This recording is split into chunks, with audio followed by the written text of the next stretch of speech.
Welcome back. Today I have 10 signs you can be there for someone in need. Let's get started.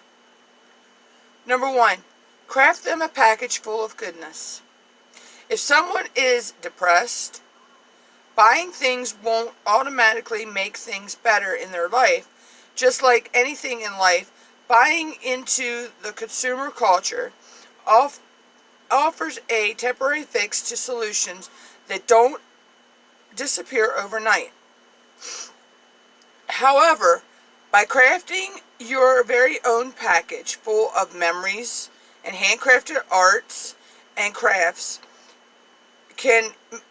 you can make their outlook change. You could also bake them some stuff and make them a little goodie bag of cookies or breads and things like that. Handing that person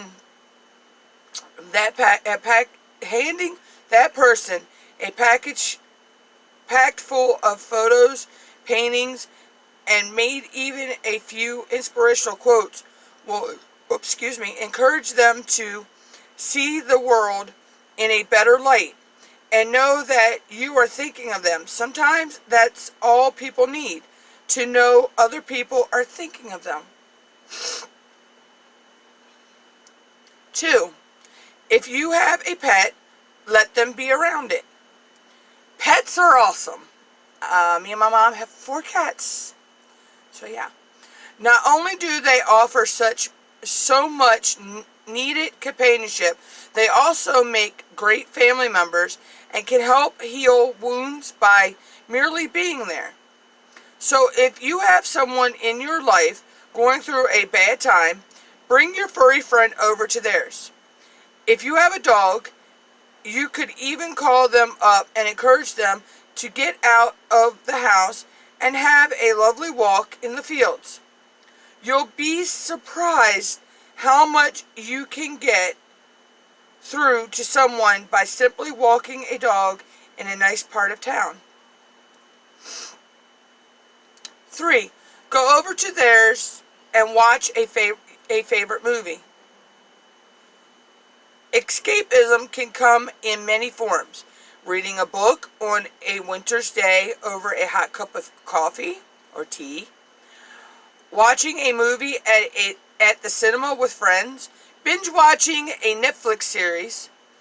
But if you want to be there for a friend and cheer them up without wanting to touch too many nerves and sensitive subjects, sometimes it can be best to suggest watching a DVD together. Preferably, it should be something uplifting. If you aren't afraid of going overboard on the cliches, Eat, Pray, Love is an excellent film for those struggling with mental issues.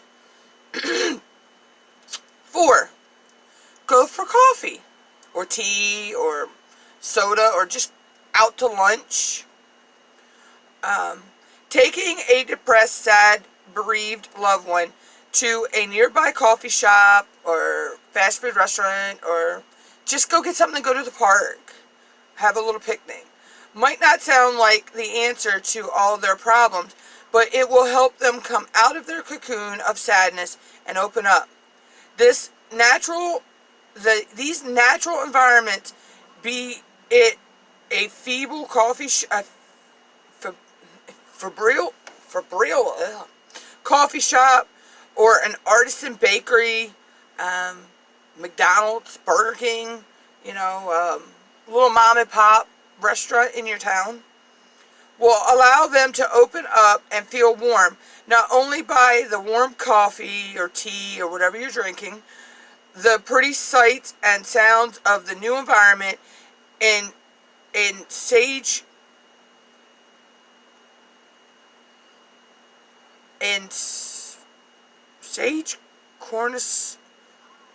cornsel being offered.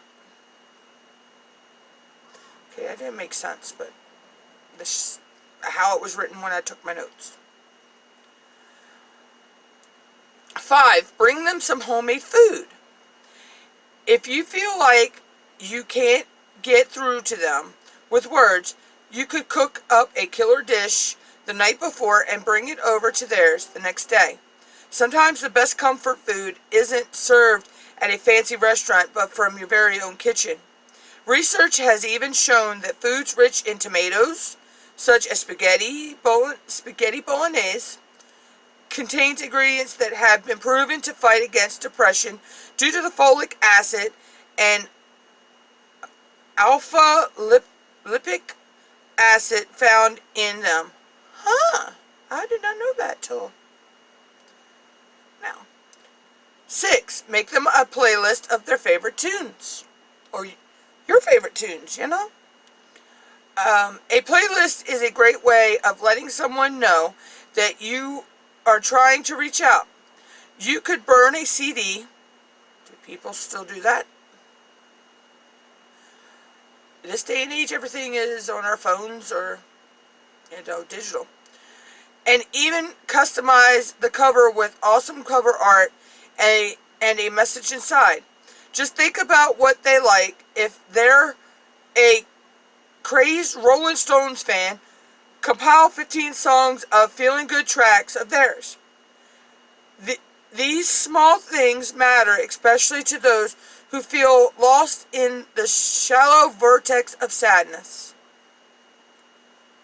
7, help them with some tasks.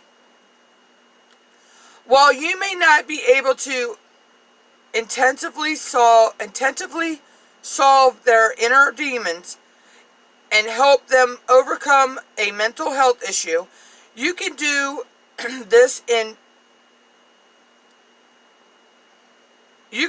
baby steps by offering to help them with everyday tasks, be it washing up, doing the groceries, shopping, doing the grocery shopping, doing laundry, helping them cut grass, walking their dog if they have a dog, if they don't feel like walking their dog. If someone's feeling low, even the smallest of tasks can seem overwhelming. Ask what's on their to-do list and help cross things off. 8, keep up the communication. Showing them you care, prove it. Even if they aren't responsive, if you know they find it overwhelming to interact with others, simply send them a few messages a week telling them you're thinking about them and that if they want to talk at any time, day or night, you are there for them. All it takes is a few simple words over email, text, phone, or voice message to make them know people care about them. It's that simple. So don't neglect the importance of communication simply because they're not responding. You could also send them a card or a letter in the mail. Number 9, listen. Listening is one skill people think they have when they don't. It is easy to nod your head and forgain interest in someone's problems when you have your own going on. You see if you generally care, you'll make sure